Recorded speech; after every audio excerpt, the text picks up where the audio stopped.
আপনি যদি দৈনিক 100 জন মানুষকে কেমন আছেন প্রশ্নটা করেন, সবারই কমন উত্তর পাবেন, ভালো আছে। সবাই উত্তরে কি বলে? আসলে কি ভালো আছে? আমি শুনি নাই আওয়াজটা। আসলে কি ভালো আছে? আসলে কি ভালো আছে? আসলে কি অন্তর থেকে খুশিতে আছে?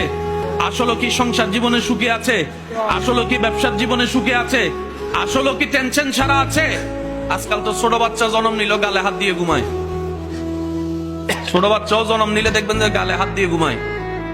তার হাতে যেন গালে গিয়ে প্রমাণ করে দেয় টেনশনের দুনিয়ায় এসে আমি চলেই আসছি। সবাই সুখে থাকতে চায়, সবাই শান্তিতে বাঁচতে চায়, দাবি সবাই করে, খুঁজেও সবাই। আছে কয়জন?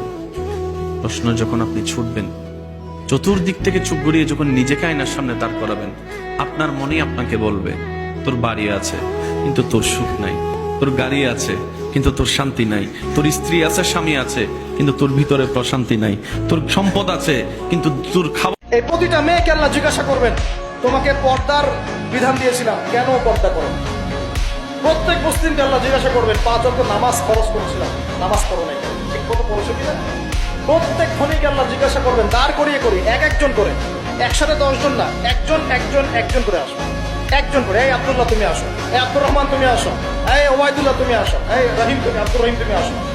একজন করে আল্লাহ ডাকবেন, বলো তোমাকে ধন দিয়েছিলাম, কি করেছো? বলো তোমাকে ইলম দিয়েছিলাম, হক আদায় করেছো কিনা? বলো তোমাকে ক্ষমতা দিয়েছিলাম, কি করেছো? আমি জানি না কিভাবে ওয়াজ নসিহত করলে মানুষের কলিজার মধ্যে ঢুকতে পারে, আমার জানা নাই। আমি সহ প্রতি ব্যক্তি এই বিচারের সম্মুখীন হবেই হবে। আল্লাহ পাক আমাদের সবার জন্য বিচারটা সহজ করুন এবং এই কথাগুলো বুঝে আল্লাহকে ভয় করার তৌফিক দান করুন। ছোট ছিলাম তখন বারবার মনে আশা জাগতো, কখন জানি হাই স্কুল উঠবো, কখন জানি এসএসসি পাশ করব, কখন জানি কলেজের গণ্ডিতে গিয়ে একটু ইন্টারে ভর্তি হয়ে যাব, কারণ সেখানে গেলে পড়ার চাপ কমে যাবে। ইন্টারে উঠলে একটু বন্ধু বান্ধব নিয়ে মোজ মস্তি করার একটু সুযোগ হবে। ছোটবেলার থেকে সবার মনের একটা চাওয়া, কখন জানি বড় হব, কখন জানি বড় হব। আর বড় যারা হয়েছে তারা মনে মনে আফসোস করে বলে, ইস আরেকবার যদি ছোটবেলাটা ফিরে পেতাম, আরেকবার যদি ছোট জীবনটা ফিরে পেতাম, আরেকবার যদি সেই হাই স্কুলের মধ্যে ফিরে যেতে পারতাম। ওই ছোট্টবেলার শিক্ষকের সেই শাসনটা বড্ড মিস করি, মা বাবার সেই ডাকটা বড় মিস করি। মাগরিবের পরে পড়তে না বসলে যে শাসন সবাই করত, সেই শাসনটাকে মিস করি। প্রাইভেট টিচারের সেই হোমওয়ার্ক দেওয়াটাকে মিস করি। বার্ষিক পরীক্ষার পরে নানার বাড়ি ঘুরতে যাওয়াটাকে মিস করি, নানার বাড়িতে ঘুরতে যাওয়াটা মিস করি।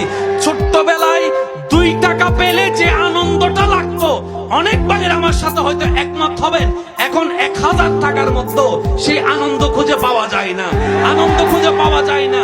হয়তো দামি দামি আইসক্রিম এখন আপনার হাতের নাগালে, কিন্তু সেই 8 আনার দুধ আইসক্রিমের মতো মজা, 2 টাকার দুধ আইসক্রিমের মতো, নারিকেলের আইসক্রিমের মতো মজা এখন আর খুঁজে পাওয়া যায় না। কথা বলেন ঠিক কিনা?